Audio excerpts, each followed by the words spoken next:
back to our interview series with professors about their projects and research. Today I'm here with Michiel Kamp and we're here to talk about his new publication, 4 Ways of Hearing Video Game Music.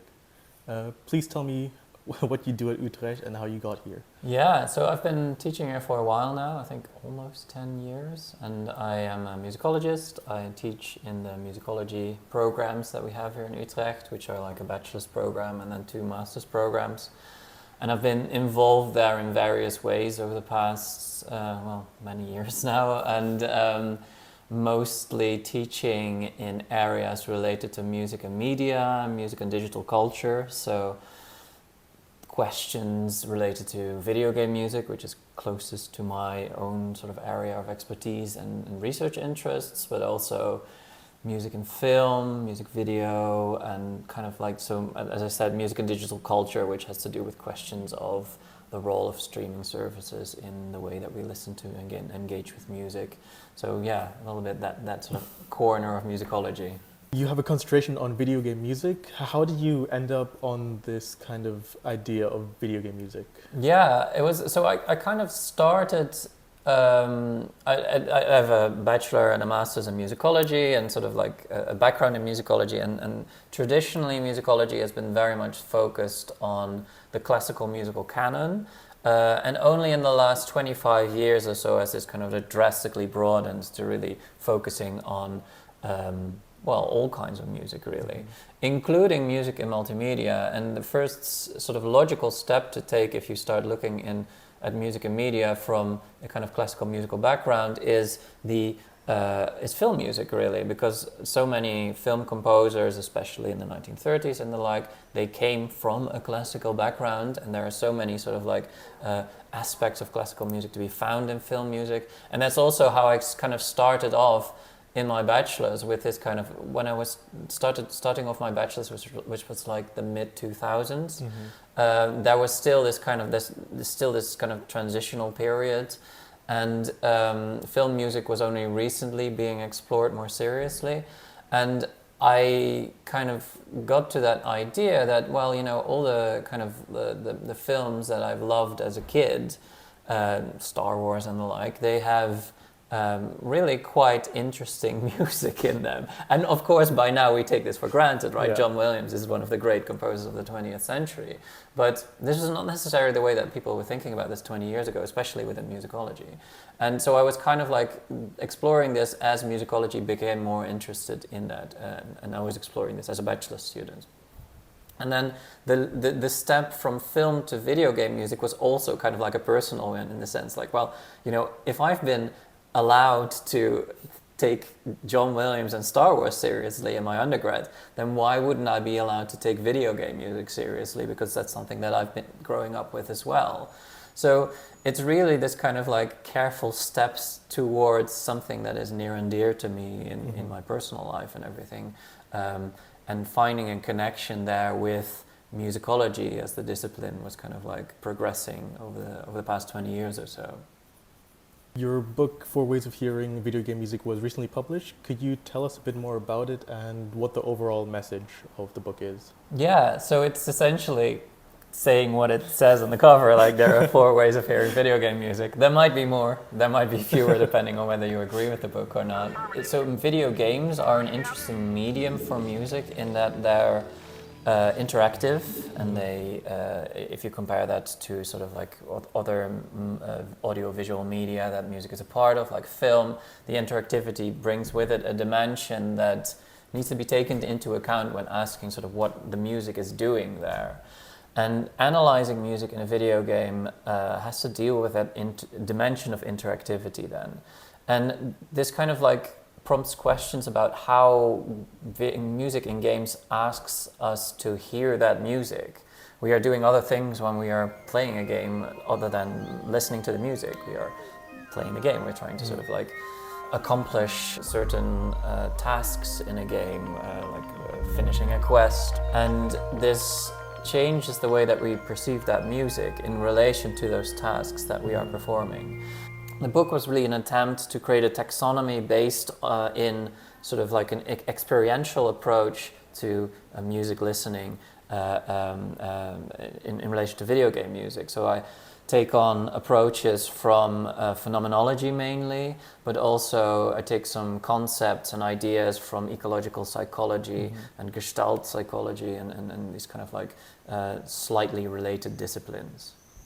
In your book, you have 4 ways of hearing: background, aesthetic, ludic, and semiotic. Can you give us some more insights into what they entail? Yeah, so I kind of start off with this idea that when we're playing a game, we are not always paying attention to the music. So music is a background in a lot of situations when you are doing things in a game. So I kind of like ask the question, what really is background music in a game? How is this related to background music in other media and other sort of musical settings in our everyday life? The idea of having music on in the background while in another kind of musical setting or non-musical setting is somehow related to what we're doing in a video game and somehow not related, in the sense that the music in a game is often particularly composed to fit those settings that you're playing in, even though it's not meant to be paid attention to. And at the same time, like background music in a film is different as well, because that is music that is playing while we are paying attention to the film and not acting ourselves. So that's kind of like how I explore background music. And then from that comes the idea that, okay, well, in what ways does music attract our attention, and in what ways does music want us to listen to it or hear it in a way? And I have these kind of like 3 other categories, like aesthetic, ludic, and semiotic. And so aesthetic hearing is really the idea that we are paying attention to the music for the music's sake, or for the music in relation to the game's sake, that we are somehow aesthetically engaged with the music. That doesn't mean that the music is sort of like aesthetically pleasing in itself, but it somehow draws our attention for the music's sake. It has certain arresting qualities, and I kind of explore what it means to have those arresting qualities, really. So I look at theories from aesthetics in that chapter, like aesthetics of beauty and nature, especially in games in which you have like large open worlds to explore. The kind of like natural aesthetics are a really interesting point of comparison. And a number of other kind of like ways in which essentially video game music arrests us, like stops us in our tracks and prompts us to listen in a way. And then I kind of juxtapose or actually contrast that with ludic music, which is music that doesn't stop us but kind of like asks us to play along to whatever it is that's going on in a video game. And I kind of start off with these kind of like very specific moments in games where, for instance, in Super Mario Brothers, the classic video game, you pick up like a star power-up and all of a sudden the music speeds up and like this kind of like higher tempo cue kind of comes in. And the music can be heard, is not necessarily heard, but can be heard as somehow being, somehow inviting the player to play along. And this kind of playing along then becomes kind of the main theme of that chapter, sort of what is playing along, what in the music are we playing along to? Like in that Super Mario example, there's a certain rhythm to that musical cue, but we don't necessarily move along to that because we are controlling a character, right? We're not dancing, so it's not exactly the same thing as dancing, but there is a kind of movement that's going on. So it's this kind of constant question, sort of like what are the limits of that playing along and how do we experience that playing along, essentially. So that's the third category. And then the final category of semiotic hearing is this idea that the music does attract our attention, but really only as a sign or a signal for something else. So this kind of idea of semiotics as the workings of signs pointing not to themselves but pointing elsewhere. That's kind of this idea that I kind of work out in that chapter. And this is interesting because it contrasts again with these other types of hearing where the music does attract our attention, but it is not the music that we're interested in. So it's not ludic, not aesthetic, and it's not background either, but it's like an in-between situation. So in that chapter, I really go into the kind of the phenomenology of signs and the way that phenomenology intersects with classic semiotics. And the examples I look at are really sort of classic examples of video game music. The idea that you have an enemy that announces themselves by a sudden change in the music. in which case we're not really interested in what the music is doing, but the presence of that enemy. So the music changes, but it draws the attention away from the music. And there's this kind of signal sign-like qualities that I talk about in that final chapter. What did you find most surprising while researching about this topic? Yeah, I think it's kind of I think what maybe surprising isn't the right word. Maybe it is. It's this kind of constant issue that you run into, that people engage with video game music in so many different ways, and especially because I'm not really doing any ethnography or empirical work, sort of like talking to players, like and sort of like engaging with the sort of idiosyncratic individual ways that people engage with video game music. It becomes this project that you are trying to somehow find a connecting factor, like something that connects those different experiences that players can have with video game music to each other, but also to the games themselves. And that was kind of like the most interesting challenge, and also the kind of most surprising thing, that you kind of keep running into people who talk about games and the experiences that they have, and sort of trying to incorporate that and trying to understand that in this kind of taxonomy that I'm working with in this book. Do you have any future projects you are working on, maybe within this kind of theme or something else?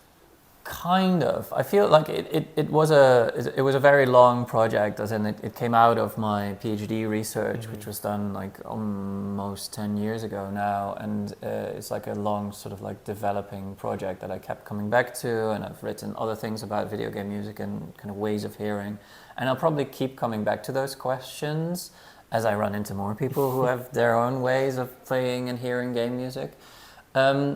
But I'm also interested in sort of expanding the so-called ludo-musical approach, or ludo-musicological approach a little bit. The idea of like music and play, like ludo-musicological, is not just the study of video game music as I see it, even though a lot of people do see it as the study of video game music, but also just the relationship between music and play in general. And it's this kind of expansion from just looking at music and playing music in video games to music and play in general that I'm interested in exploring more. There's been really exciting research on, for instance, the play that is involved when musicians are just making music together on stage. There are all kinds of like questions of play that you can draw on game studies and the like to characterize those interactions. But I think in general, sort of the playful engagement with music and the more extended role that game music has in culture, that is something that can still be further explored. And I'm still looking in ways of doing that. The kind of like the way, for instance, that music plays a role in non-video games. So all these questions are still really interesting to explore. Yeah. Is there anything else you would like to share with the viewers? I guess following on from that, it's there is this kind of, on the one hand, video games have become quite an important medium in contemporary culture. On the other hand, they're still somewhat marginal, especially if you compare that to the cultural impact of other audiovisual media like film, and you find that it is definitely something that is growing, and the interest that people have in game music is growing as well. But I think especially that kind of question of where else do we find music and play and music and games, I think that is an interesting question, not to ask just not for us musicologists to ask, but even but anyone outside musicology as well. It's like, where do you find music and games in working in tandem or relating to each other outside video games? I think that's an interesting question to explore for everyone, really. Yeah. Well, Michelle, thank you for coming on to the Media and Cultures Department's YouTube channel for this interview. We really enjoyed having you on and talking about your new publication. Happy to be here.